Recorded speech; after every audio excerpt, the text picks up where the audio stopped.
नमस्कार दोस्तों, आज हम भगवान बुद्ध की एक बहुत ही गहरी और जीवन बदलने वाली कहानी पर बात करेंगे, जो हमें अपने अहंकार और आत्मसंयम के बारे में सिखाती है। कहानी ध्यान और अहंकार की परीक्षा।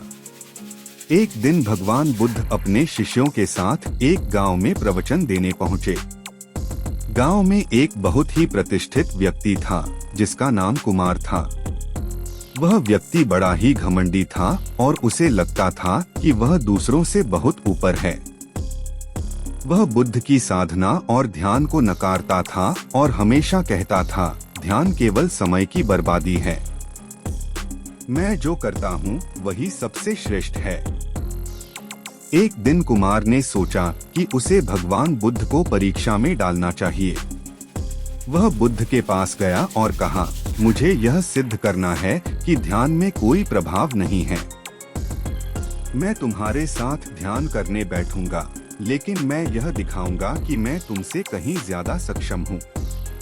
बुद्ध ने मुस्कुराते हुए कहा, ठीक है, तुम आओ, हम ध्यान करते हैं। कुमार ने बहुत आत्मविश्वास के साथ ध्यान में बैठने का प्रयास किया, लेकिन वह जल्द ही परेशान हो गया। उसका मन भटकता रहा, उसे विचारों की लहरों से राहत नहीं मिल रही थी।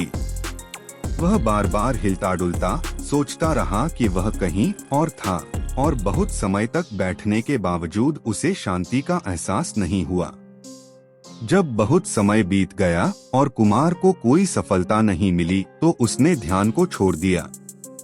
वह बुद्ध के पास गया और बोला, मुझे कुछ समझ नहीं आया, मैं बैठकर सिर्फ परेशान हो गया। ध्यान में कोई विशेषता नहीं है। बुद्ध ने उसे शांतिपूर्वक उत्तर दिया, कुमार, तुमने ध्यान का अभ्यास नहीं किया। तुमने सिर्फ अपनी शक्ति दिखाने की कोशिश की।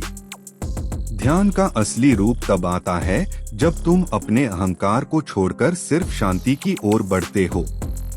कुमार ने कहा, लेकिन भगवान, मैंने तो कोशिश की थी। बुद्ध ने उत्तर दिया, तुमने कोशिश नहीं की, तुम सिर्फ दिखावा कर रहे थे। ध्यान वह है जब तुम अपने भीतर की शांति को समझते हो और उस शांति को बाहरी दुनिया से अलग करके महसूस करते हो। केवल तब तुम वास्तव में ध्यान में होते हो। कुमार ने अपने भीतर की बात को समझा और उसने अपनी घमंड और अहंकार को छोड़ा। धीरे धीरे उसने ध्यान में स्थिरता पाई और उसकी मानसिक शांति में एक गहरा बदलाव आया।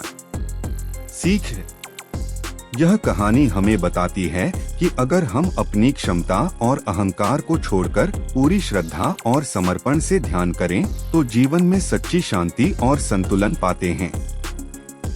अगर आपको यह कहानी पसंद आई हो तो लाइक करें, शेयर करें और हमारे चैनल को सब्सक्राइब करना न भूलें। धन्यवाद।